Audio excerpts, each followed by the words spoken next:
Hey everybody, Yuri Matsu here. We're actually in Ogden at the Marriott Hotel. So it's been a long night. We got here around 2 in the morning. The weather was pretty nasty, so we were unloading the Subaru.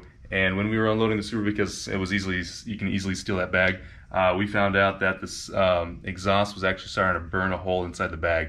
So we're gonna have to go ahead, and I'll show you guys in a little bit when we go downstairs. But we're gonna have to go patch that up, and then we're gonna go get some food. And then we're gonna plan on getting to Colorado today. So let's get going. So here is the bag. So as you can see, right here,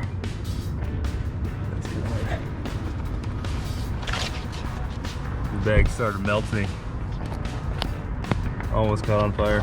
The other side is the same way as well. So basically, if you're ever using this max haul bag and you guys have it sitting on the back of the truck or SUV or whatever you have, you're definitely gonna have to watch out because, oh wow, the exhaust is actually melting this over here too. It's pretty intense. Yeah, definitely have some sort of shield and protect it, because you could potentially be driving and this whole entire thing catch on fire. So with the weather being 100 degrees outside, that's not helping this stay cool. So anyways, we're gonna go put this back on. We're gonna go ahead and block it off and protect it from getting hot again, or at least from as best as we can. So we just pulled up to Home Depot. We're gonna go and look for some stuff to block off that bag to make sure it doesn't catch fire while we're driving. Still got like 2,000 miles to go, and that'd be the worst thing for that, just to go up in flames. So here's what we decided. We're gonna go with this galvanized flashing. We're just gonna go ahead and we're gonna go put it at a 90 degree. And hopefully that's going to give us the protection that we need so that it doesn't continue melting and potentially catch on fire. Might still get hot, but hopefully it's not going to be as bad. So we're just going to give it a try and see what goes on. We're also going to get some multi-purpose foil tape to cover the ends and possibly give it a little barrier when we install it.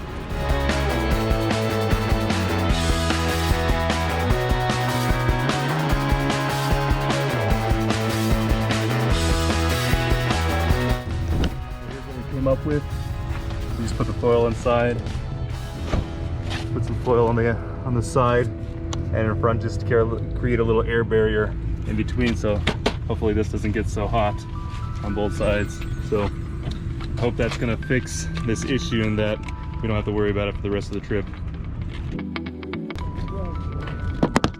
Alrighty guys, so we just filled up at Exxon for 11.4 gallons. We're topping it off because we're gonna go to Colorado. We're gonna try and see if we can make it in one trip.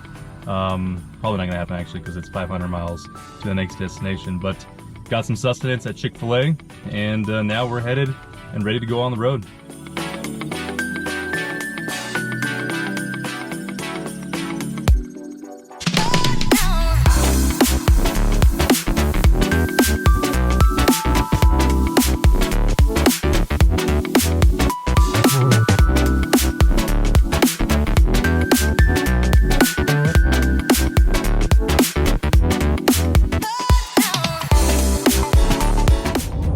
So I'm going to update you guys on the trip.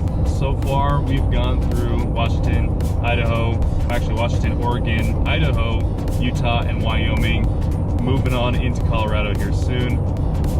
What I've noticed as we've been getting closer to Colorado, I feel the elevation is getting higher. I believe Colorado is like a mile above the ocean, so the air is probably thinner up here. There's less oxygen, and all this is probably attributing to the hotter transmission fuel temperature and the constant increasing of revving from the truck. So if I'm going up a hill, even if I ascend the hill, typically what it would have been when I was in Washington and Oregon, some of those lower states, the engine would rev maybe 3,500 RPMs, and as soon as it got to that crest of the hill and there's a little bit of slack, it'll immediately reduce the revs, change the gear down, and moving and start coasting again pretty well. Now it actually revs longer, revs higher. It's around 4.5, 5,000 sometimes, and even after I pass that crest, it starts to, well, it continues that high rev of 5,000 RPMs for a very long period of time, sometimes, 10, 20 seconds. It's kind of something I've been kind of noticing.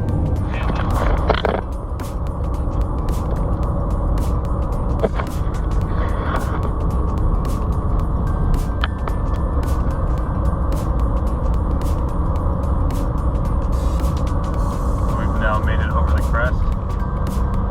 It's still holding the RPMs.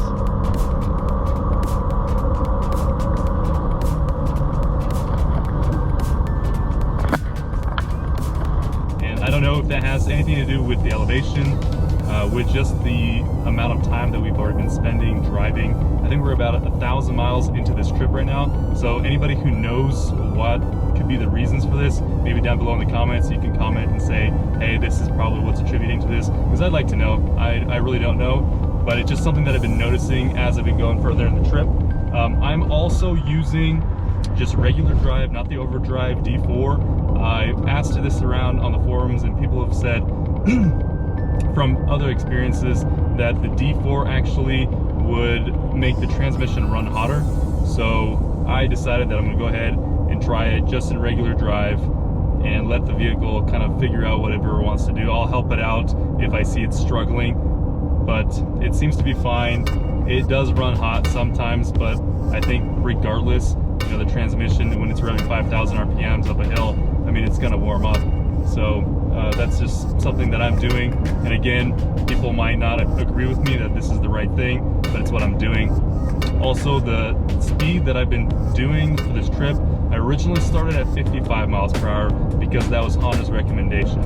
After about maybe 100 miles, I bumped it up to 60. It was halfway between the highest max that Honda recommended, which is 62 miles per hour towing, with a camper, I believe it says in the manual. But I just went ahead and then I went to 65, 70, 75, and in some cases I'm even going 80 miles an hour because I'm feeling that it's fairly comfortable. I'm confident with the truck, the stability, and in some areas it just feels fine. So I know probably somebody out there is going to say, hey, you're going really crazy, too fast. But maybe somebody who knows more about trailers and towing, you can let me know. I personally don't see an issue with it. It seems to drive well. So, from what I can feel from the truck and its feedback, it seems fine to me. But again, you can leave a comment down below. Let me know what you guys think about that. But this is my experience that I'm having currently. So another thing that I would say Honda could improve in the vehicle is the lumbar support. I currently am actually using my coat to give me some extra lumbar support. So I think that's a place that Honda can improve. I personally like to have lumbar support for long periods of trips, but the one that it has, I think it's a little underwhelming, or it's not supportive enough. And so I think that Honda should improve it at least. Something that's a little bit more sturdy possibly, that can give you a little bit more support for your back. So, well, anyways, those are just an update of where we are right now, going into Colorado here soon. So let's get back to the road.